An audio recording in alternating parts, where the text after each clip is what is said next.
Joining me now is former Michigan Governor Jennifer Granholm. Thanks for joining me tonight, Governor. You bet, Lawrence. Governor, I want us to take a look at some video of Mitt Romney's boyhood home being destroyed in Detroit last year. As I read to you from a 2008 op-ed that Mitt Romney wrote in 2008 saying, "Let Detroit go bankrupt." That was the title of his op-ed piece, in which he said, if General Motors, Ford, and Chrysler get the bailout that their chief executives asked for yesterday, you can kiss the American automotive industry goodbye.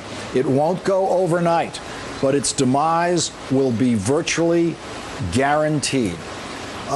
Governor, as we know, that bailout was delivered. How's the American auto industry doing? Oh, it's such this contrast that you just set up here is so remarkable, because in the same at the same time he's saying let Detroit go bankrupt, don't give them the rescue that they're asking for. This was during that election year. This was at the end of 2008 when he had won here in the primary as the son of the auto industry. His father was the head of American Motors.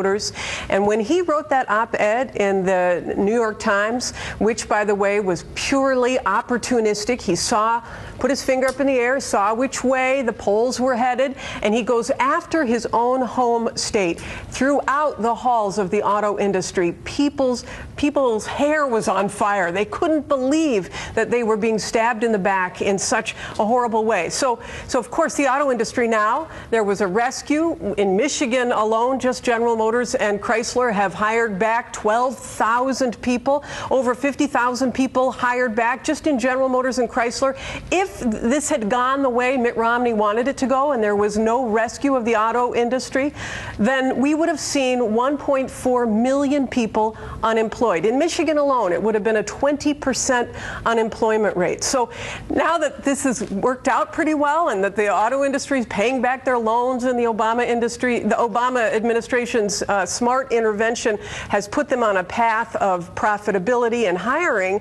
Interesting that when Chrysler said that it was done paying back its loans last week, Romney says, "Whoa, they followed what I was suggesting. They followed me." It's an incredible, I mean, the guy is shameless. I just can't believe that people are going to buy this fellow. I mean, there's a whole string of flip-flops that I know you know about, but to me, he's here in Michigan tonight at a fundraiser with his hand out. And I think that people who want to donate should be looking at when the auto industry was asking for a donation, what he was saying. I think they should give him the same answer.